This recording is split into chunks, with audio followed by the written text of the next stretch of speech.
दोस्तों, कभी सोचा नहीं था कि मुंबई के इस मानसून्स वाले आसमान को मैं इतना मिस करूँगा।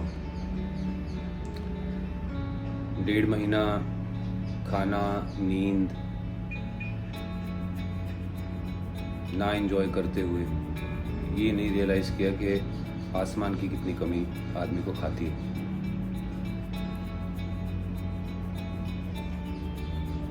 शायद यही बिग बॉस रियलिटी शो की खासियत है कि जो छोटी छोटी चीज़ें आप फॉर ग्रांटेड लेते हैं वो आप इस एक्सपीरियंस के बाद बिल्कुल सेंसिटिव हो जाते हैं उन चीज़ों को। मैं ये वीडियो बनाना चाहता था। 2-3 वजह थी। एक तो कि सबसे पहले मैंने जो चीज़ वहाँ सीखी वो ये थी कि अपने सोशल मीडिया हैंडल्स को इग्नोर करना बहुत बड़ी गलती थी मेरे से।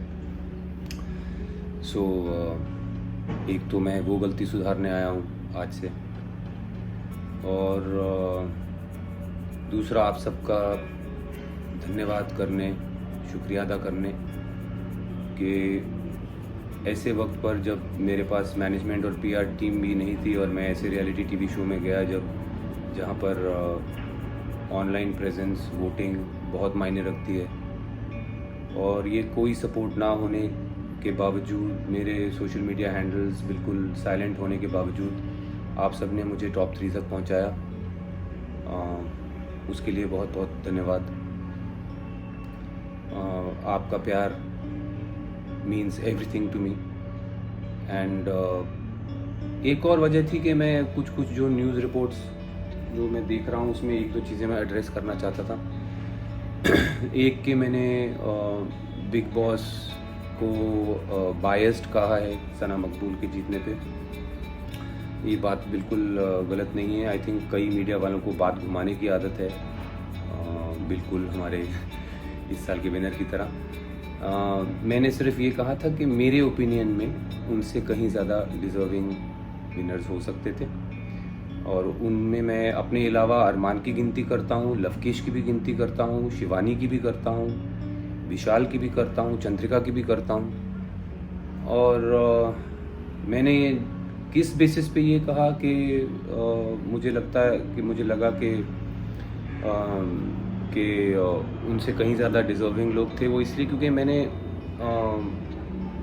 मतलब I know Sana is beautiful, intelligent, very smart, but मेरे लिए बिग बॉस हाउस सिर्फ एक जगह ये नहीं थी कि जहाँ पे एक दूसरे से सिर्फ गाली गलौज करना है, एक दूसरे की बेइज्जती करनी है, बदतमीज़ियाँ करनी है। मेरे लिए जो एक्सपीरियंस था वो उससे शायद कहीं ज़्यादा डीपर मीनिंग रखता था कि किस तरह हम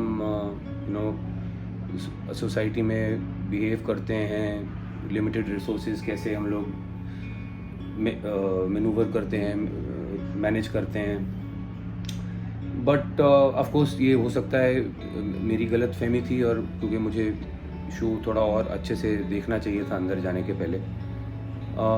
बट मैं इस बेसिस पे जज कर रहा था सबको वहाँ पे, और इस बेसिस पे ही मैं किसी को पहले से नहीं जानता था, इसी बेसिस पे मैंने सबको जज किया। और मेरे हिसाब से इन पैरामीटर्स में सना को मैंने नहीं देखा कि घर का कोई एक्स्ट्रा काम करते हुए या किसी घर वाले के लिए कोई एम्पैथी रखते हुए, और इस बेसिस पे मैंने कहा था कि मेरे हिसाब से उनसे ज़्यादा लोग डिज़र्विंग हैं। Of course by no means मैं बिग बॉस पर कोई उंगली उठा रहा हूँ। इनफैक्ट बिग बॉस से तो मैं इतना डरता हूँ कि अभी मैं अगर बिग बॉस की आवाज़ सुनूँ तो मैं खड़ा हो जाऊँ, और आई थिंक ये लाइव पर रहेगा।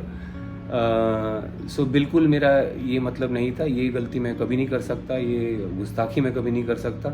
इनफैक्ट अगर किसी ने ये हिम्मत दिखाई है तो वो सिर्फ एक्चुअली हमारी विनर सना मकबूल ने दिखाई थी एक बार, जब उन्होंने बिग बॉस को गलत कह दिया था, झुठला दिया था कि जो उन्होंने इशारा नहीं किया था बाहर वाले बनने का, और बिग बॉस गलत हैं। तो शायद इसी हिम्मत की वजह से वो जीती भी। मैं तहे दिल से उनको कंग्रेचुलेट करता हूँ। बिल्कुल वो जीती, हम सब हारे। उनकी जो डिटर्मिनेशन और फोकस जो वो खुद कहती हैं, वाकई में वो जीते हैं, and I wish all the best.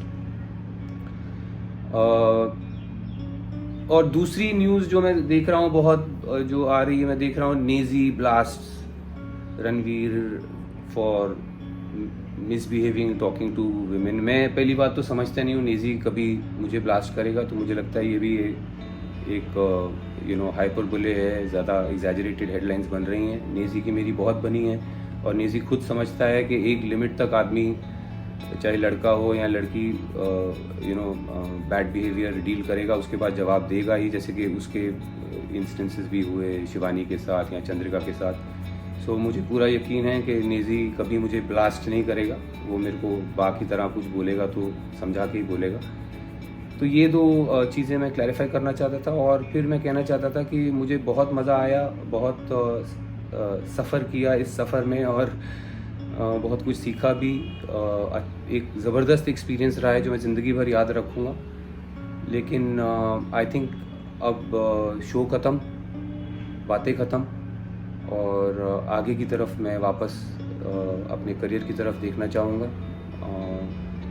हाँ बिल्कुल, सोशल मीडिया पे मैं अपनी प्रेजेंस बनाए रखूँगा, ये मेरा अब से एक संकल्प है और उसको मैं फॉलो अप ज़रूर करूँगा। But from tomorrow it's time to go back to my first love which is cinema. और हमारी एक सीरीज़ जियो सिनेमा पर 2 हफ्ते में रिलीज़ हो रही है जिसका नाम है शेखर होम, जिसमें के मेनन है टाइटल रोल में और नाचीज़ का भी एक अहम किरदार है उसमें। सो प्लीज़ उसके लिए कल से हम प्रमोशन शुरू कर रहे हैं, तो please stay tuned in for that. Trailer already out है तो प्लीज़ देखें और मैं आप सबसे टच में रहूँगा किसी न किसी तरीके से यहाँ सोशल मीडिया हैंडल्स पर। तो मिलते हैं। Thank you.